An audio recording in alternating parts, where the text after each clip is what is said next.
fait toujours plaisir de vous retrouver pour vous informer. Mesdames et messieurs, bonjour et bienvenue à ce bulletin d'information.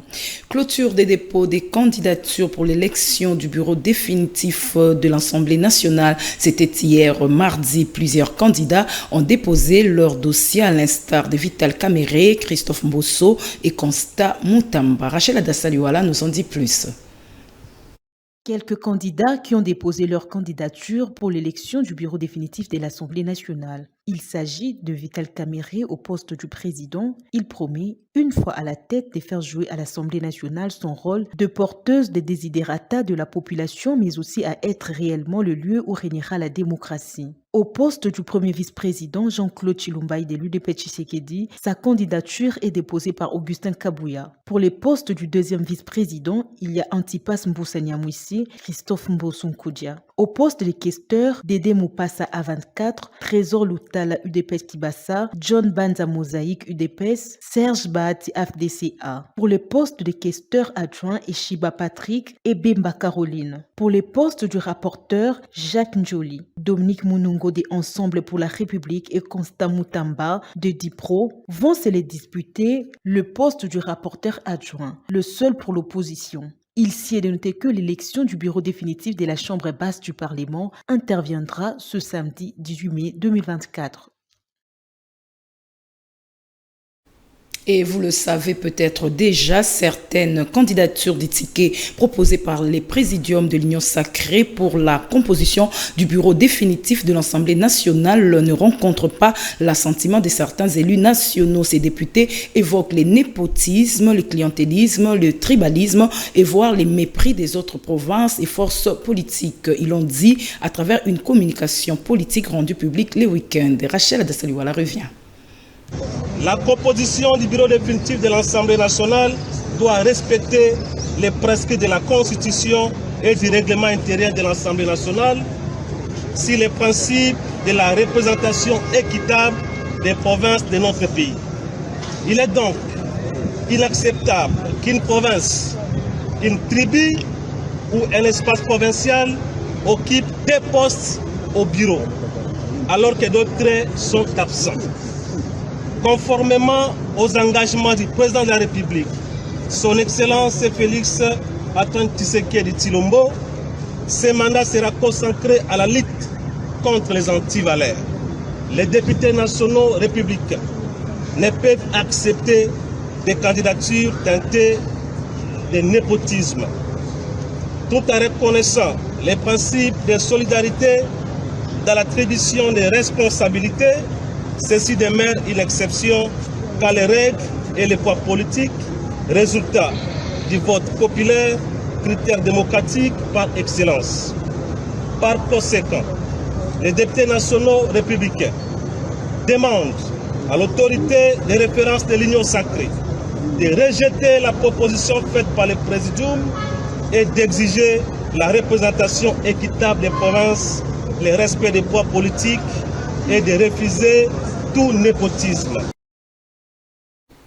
Et à la Chambre voisine, la toute première plénière du nouveau Sénat est convoquée ce mardi 14 mai. Cette convocation arrive après l'identification des nouveaux sénateurs le dimanche 12 mai au Palais du Peuple. Parmi les nouveaux élus, il y a le Premier ministre sortant, Jean-Michel Sama Lukonde, qui promet de travailler pour l'intérêt de la nation. Suivez. Parmi les sénateurs identifiés le dimanche 11 mai par l'administration du Sénat, il y a le Premier ministre sortant Jean-Michel Sama, élu dans le Haut-Katanga. Avec 13 voix, Jean-Michel Sama s'est conformé à la réglementation en donnant toutes les informations le concernant. Je voudrais remercier l'administration du Sénat d'avoir organisé cette identification. Et c'est une étape qui nous permet d'être bien informés, non seulement sur le fonctionnement de la Chambre haute du Parlement, et surtout ça nous donne aussi des informations sur notre rôle, le rôle qu'on devra jouer, l'interaction qu'on doit avoir avec l'administration du Sénat, mais aussi tout ce qui concerne la sécurité sociale. Et c'était aussi une occasion pour nous de fournir toutes les informations qui nous concernent de manière à être bien identifiés et permettre l'installation qui est prévue pour ce mardi. Au Sénat, Jean-Michel Sama est venu servir les intérêts de la nation. Tout en citant sa province, le Premier ministre sortant a réitéré son engagement à servir au mieux sa nation. Ici, c'est l'occasion, bien sûr, de faire passer aussi un message de responsabilité, parce que nous prenons cette tâche à la mesure de toute la confiance qui nous a été donnée par les grands électeurs qui sont les députés provinciaux. Ce qui nous concerne, c'est le Haut-Katanga. Et rappeler que nous avons pris l'engagement de servir en tenant compte de l'intérêt majeur de cette province du Haut-Katanga, mais de la République démocratique du Congo. Meilleur élu avec 13 voix parmi les 4 représentants du Haut-Katanga, Jean-Michel Sama est à la tête de la plateforme AB qui compte 15 sénateurs. Ce regroupement se classe ainsi en ordre utile pour les échéances à venir du Sénat. Et de son côté, la Cour constitutionnelle examine ce mardi 20 requêtes en contestation des résultats des élections sénatoriales. Ces requêtes se rapportent aux élections organisées dans les provinces de Kinshasa, Kwango, Chopo, Chouapa, Kasai oriental, Haut-Katanga, Tanganyika, Kasai central, Sud Kivu, Otuele, Maniema et le Sankuru. Terminons avec la population congolaise qui continue de se morfondre sur l'attente du gouvernement, un délai exceptionnel dans une longue attente dans un pays qui fait face aux grandes crises dans différents domaines, notamment sécuritaires. Tout est autour du respect scrupuleux de la Constitution malgré l'urgence, la République démocratique du Congo étant un pays semi-présidentiel. Pour éclairer la lanterne de la population, Vers Pâturage Télévision vous parle du régime semi-présidentiel et de ses implications avec Bénédicte Kokimo.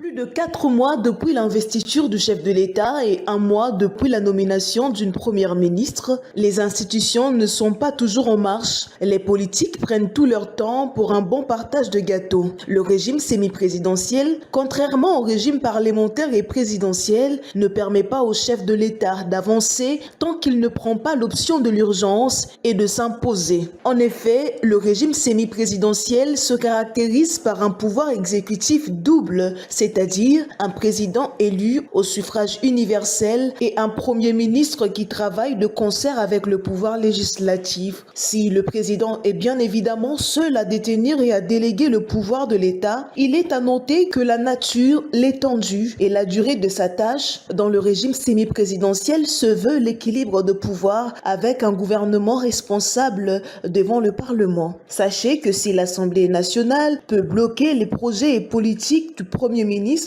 le président a le pouvoir de dissoudre en cas de conflit entre les institutions. Ce droit limite l'Assemblée la possibilité de mettre en cause le gouvernement. Ce régime limite aussi les décisions du chef de l'État, à la différence du régime présidentiel comme au Sénégal. Un changement de constitution intervient quand il est nécessaire de changer le régime dans un État.